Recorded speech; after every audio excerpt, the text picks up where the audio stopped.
let me know when you're ready, Mr. Krivolenko, if I need you pulling some papers out. Just one second. I'm almost ready. Okay.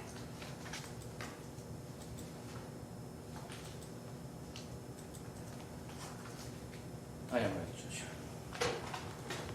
Okay, and to kind of get caught up with you guys, for purposes of today, I just want to make sure that I've reviewed everything that I should review.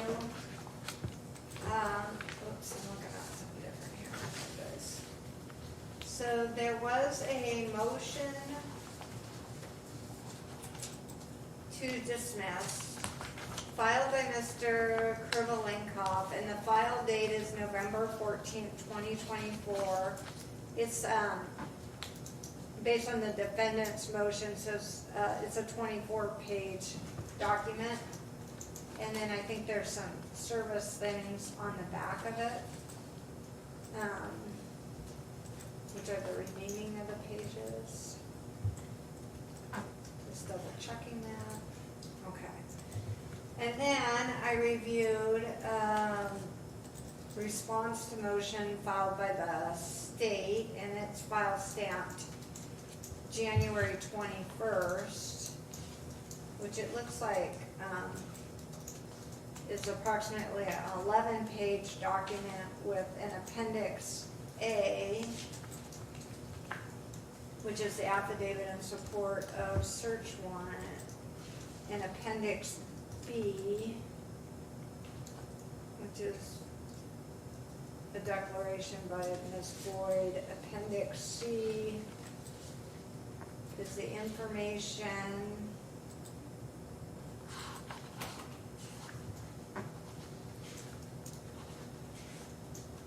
and the order dismissing, I assume that's the Superior Court case signed.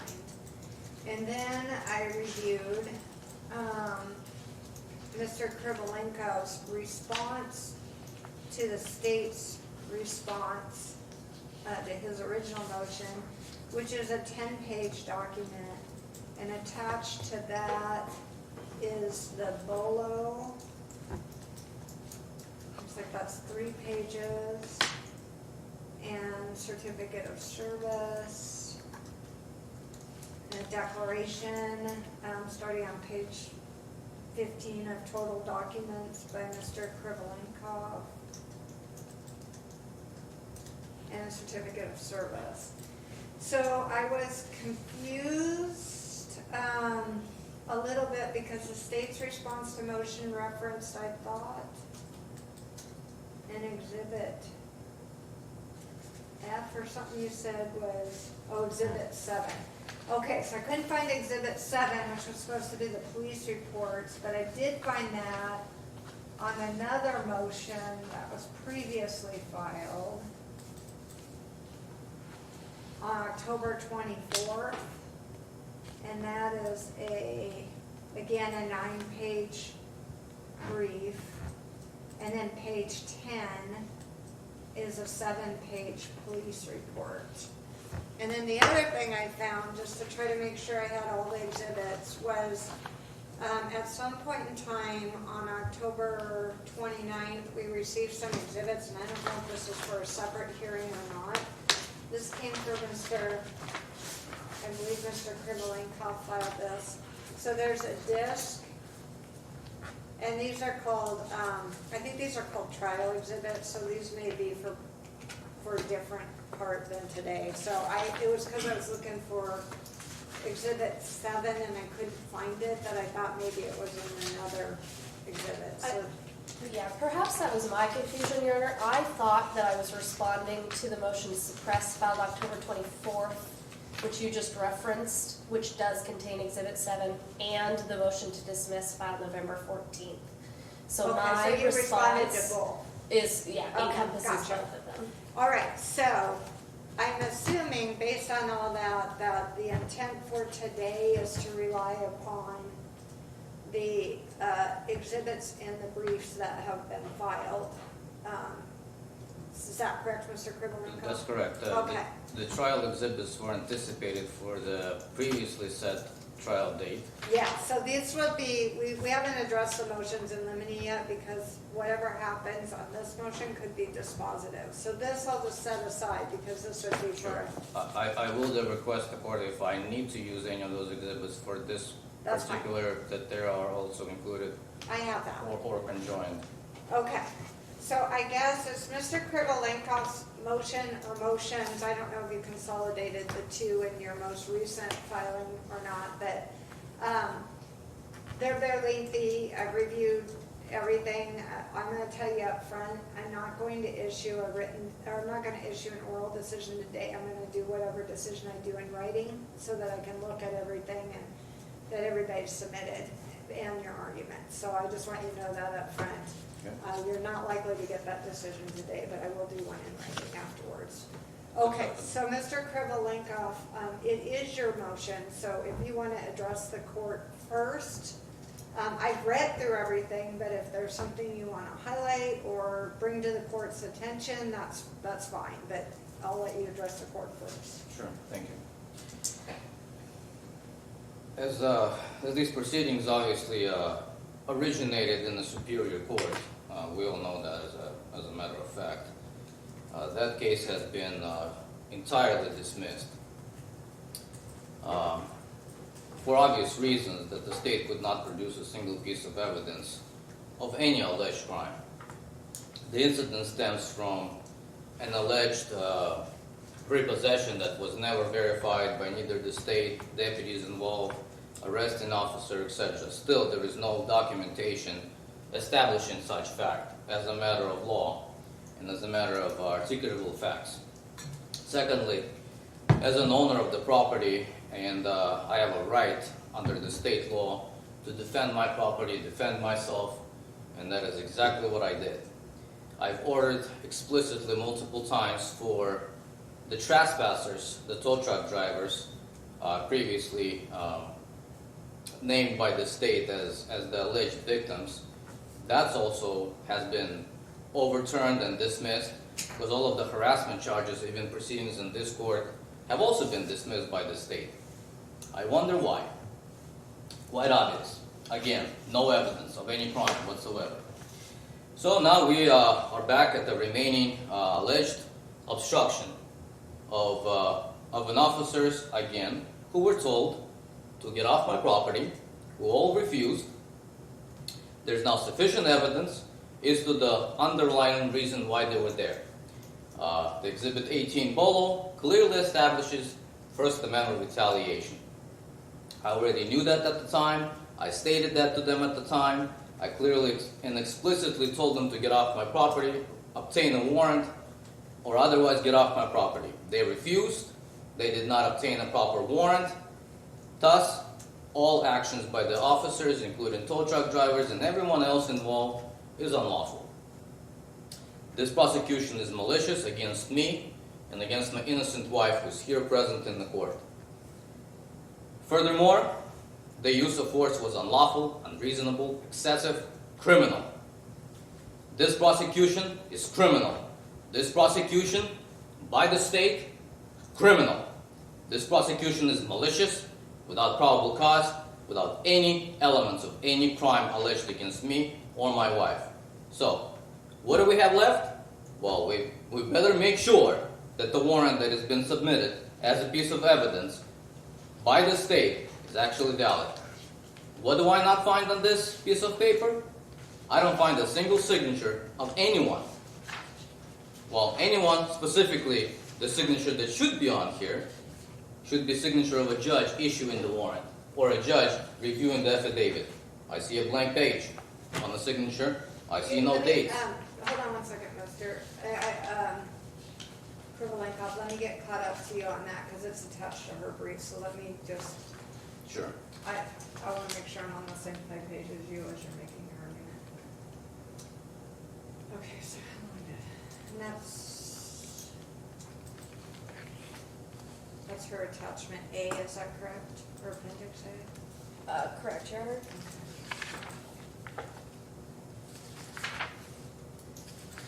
Am I ready to proceed, Judge? Yeah, I'm in. Okay. So, just to quickly get back to. We have no signatures. The date that his affidavit has been submitted for review to Superior Court is quite remarkable. It is submitted by the arresting officer, Christopher Fisk, and signed by him on the 9th day of January 23rd, the year of 2023. He allegedly signed it at the location 4609 Northeast 115th Street, Vancouver, Clark County, Washington. I have no idea how can state allege and state as a fact that this is a valid warrant issued, well, what is it, a year before the actual incident?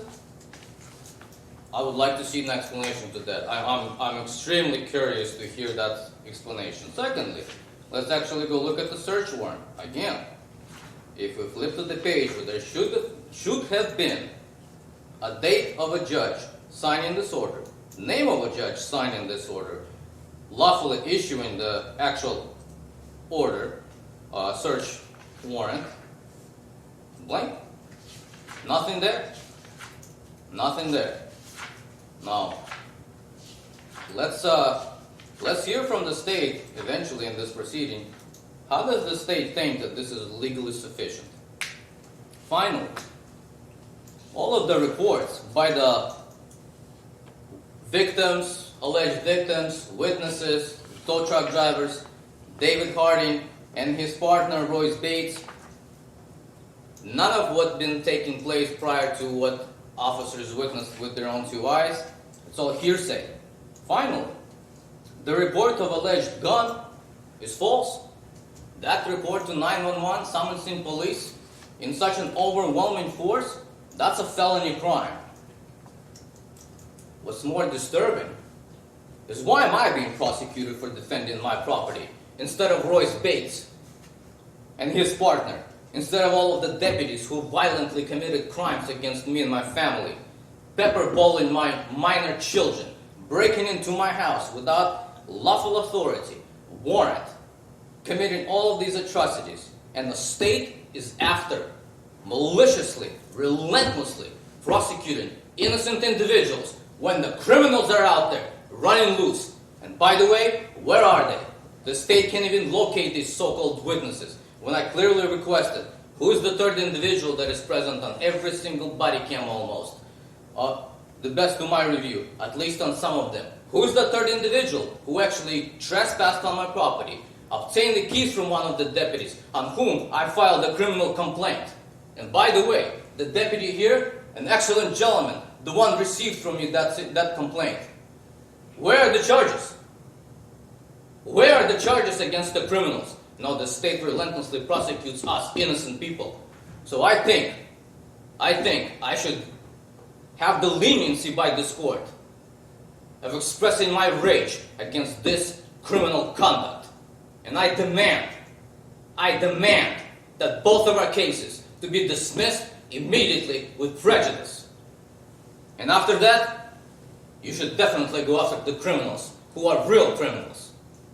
Now, let's get to the substance of this matter. Your turn, State.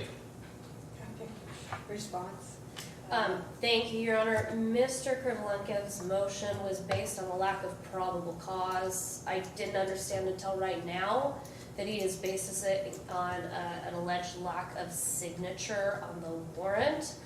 I am looking through our discovery to see if I can find one with the signature. I will note that the police report that is attached to the defendant's motion to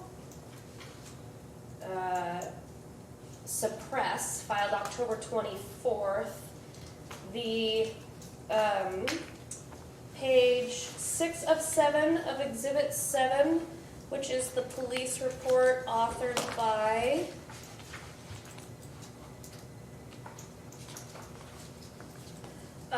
Officer Deputy Fisk, reads, and I'll just read this into the record. I authored a search warrant at 1300 hours, spoke with Honorable Superior Court Judge Vanderwood. Judge Vanderwood advised I could email him my search warrant and search warrant affidavit. Prior to sending the search warrant, another deputy spoke with Leonid's attorney and advised him of all charges. Leonid's attorney spoke with him and advised him to come out and resolve it at approximately 02800 or 028 hours. I received an email from Judge Vanderwood with his signature on both the search warrant and search warrant affidavit. I advised over the radio the search warrant for the residence was approved. Search warrant announcement hit, loud hails were given. Leonid continued to not exit his residence. So now that I understand that the defendant is claiming that we do not have that signed search warrant, I can supplement the record. I will tell Your Honor that I have a copy of it signed in discovery that I can file. It's at least signed, the search warrant affidavit is signed, Your Honor.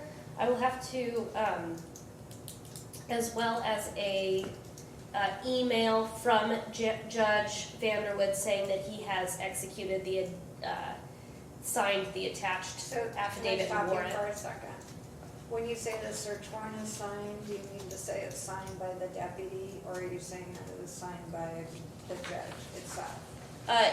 Both, Your Honor. The affidavit, I can, if Your Honor turns to the affidavit, that is signed by the deputy right now, the one Yeah, that I get had that, attached. but I didn't see, I looked at, while Mr. Krolenko was talking, I looked at the affidavit and I looked at the warrant. There was no judge's signature. I am aware they often do it by email, but I'm just wondering if you're saying they did something differently. There is a digital signature by Derek Vanderwood on page 5, which is the bottom of the search warrant affidavit, and that is, There is not, you said, right? there is. And Oh, that is you attached have to an You email. have a document that has the judge's signature on it? I have that document, Your Honor. There's multiple copies of the search warrant affidavit in the discovery. I believe that there's what was submitted to the judge and then what the judge submitted back. Okay, I so didn't if you have a understand. signed copy from a judge, you're saying you provided that to Mr. Krolenko? It is part of our discovery, Your Honor. I Okay. have it. Do you have a way of just sending that to Nancy so we can print it out and see what it is? Yes, I do. Judge, I'm going to object to that move. Well, I'm not. If the state wishes now to replace on record what they have submitted in their response, then I'm going to move that entire response to be stricken from record. And if they so choose to, well, then they can refile it. We can have another hearing. But simply replacing a record document with another record document, Okay. that better make sure that we are going to have enough time to verify that that is actually. And I'll let you do that, Mr. Krolenko. Okay, That's so fine. If I have to send it over again, I'll do it, but I first off want to verify it exists, so. Well, that's what I was just about to say, that I need to make sure that we authenticate We're what gonna is give being. you, we're gonna give you whatever it is she's sending to Nancy right now, so, and then I get that you may need more time, so I'll So- give you that time if we need it, but let's see if it even exists first. Then I'm going to request that you, Judge, strike the entire response by the state and have the state resubmit it with whatever document that they think they have it. Question is, why haven't I received it by now? She says that you have, so I'm gonna have you look at it once I get, I don't have the discovery, I don't know what you have or haven't That's, received. I'm very surprised that what is being stated right now by the state. Because the last batch of what has been received has the same document that they attached as a record into their response. Okay. So that's another very, very questionable aspect of this case. Is whether or not somebody in this court, well, We'll get to it, just let me see if there's the exhibit that she's referring to. okay. I don't have that in front of me right now. Which exhibit are we talking about? The one she just mentioned. Right, I All don't have it all I either. have is what you have right That- now. Print 2 copies, please, one for him. and So one- perhaps we should not even continue.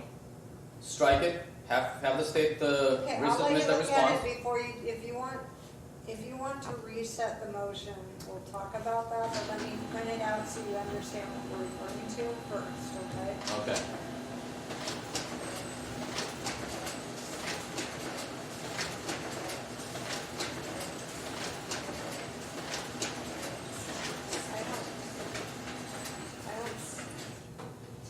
I don't know if we're missing something, let me see it first. This looks like the same thing to me. Your Honor, at the very bottom of the affidavit is the judge's electronic signature. Okay, let me look. I was reading over her shoulder as she was. Okay, she's got to print a second copy for you, Mr. Veronica.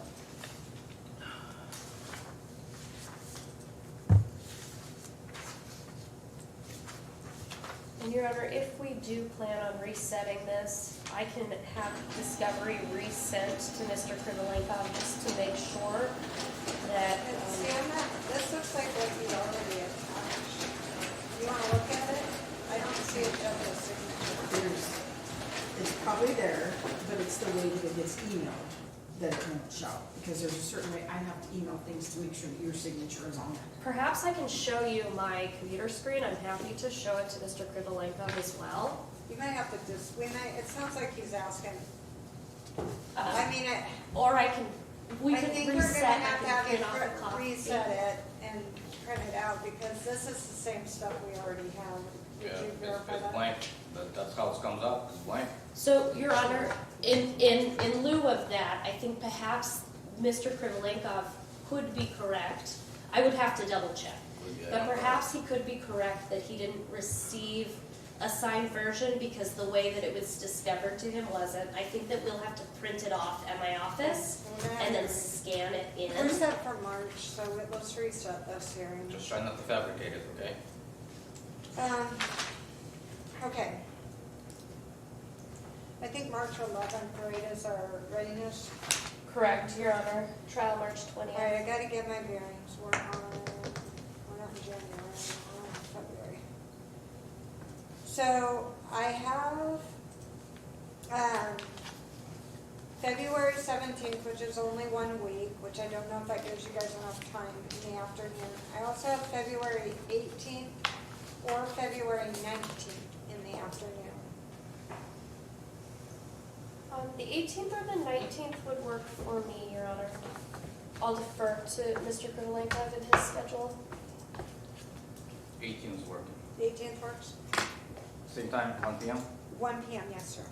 Okay. And by that time, I anticipate that the state will refile their response Sure. with the proper attachment, assuming I'm going to receive a copy of it soon. Your Honor, I can let Your Honor know my plan so that it's on the record. I'm going to go back to my office. I will physically print out all of the discovery and then scan it in and have it sent over to Mr. Krivolenko. So that the email issue that I suspect was the problem is not, doesn't occur. I'll then refile my response with the attached scan. And can you get that done within a week so that he has a week to respond to your response? I can get it done by tomorrow, Your Honor. Okay. If we could, I read Mr. Krivolenko's motion to be about lack of probable cause, not lack of a signature. And so I want to make sure that I understand all of his other arguments so that our next hearing, we can make sure we Well, I have a think- hearing. Is there anything else that we would be discussing? It's On all the of the 18th. above. So we have the motions that are already there, and then you know what they say about assuming, but I'm assuming It's Mr. like a probable Krivolenko cause, will lack of a crime. probably file a response to what you submit, so I don't know if he would even know what the arguments are at this point without saying what it is you're gonna file, Right. as far as a response. Okay. You've got your other motions, if he has, that's all I know about, it's what's been filed. So if there's something else I should be knowing about, then file what you think is appropriate before that next hearing, Okay. okay? I Let's will put it tell that the way. court, I'm not going to change the substance of my motion. I'll just change the attachment. Right. Right. Because otherwise, I'll raise the issue of fraud. Fabrication. All right, did we print out a return? We'll give you a copy of the returns, that'll be 2 weeks from today, I guess. 2 weeks from today? Did we do it on that Tuesday? I think we did, right? Yeah, the 18th. So I have until So she said she can get to it this week, so you should get something this week from her, and that'll give you time to respond if you're gonna file a responsive brief. Okay, by, just to make sure that I'm on record, can you give me a specific date of my response? Or a week from hers, at least Yeah, 10 days? 5 days, well, 5 court days, so I guess. Okay, If you get it tomorrow, then your response should be in by the 12th. okay, If you get it Assuming on tomorrow. Thursday, it would be, okay, but at least 5 days from the state's refiled yeah. response, okay. And then we're keeping, We still got the. March dates? Yeah, the forward dates are still there, we're not doing Okay. anything with that. These are all pre-trial motions, so. sounds good. Okay, And Your Honor, is it 1 o'clock on the 18th? 1 o'clock is Thank it. you. Did you give him a copy of the court date? Oh, okay. All right, thank you guys. I'll We're see you. adjourned? We're adjourned, yes, sir. Thank you, Judge.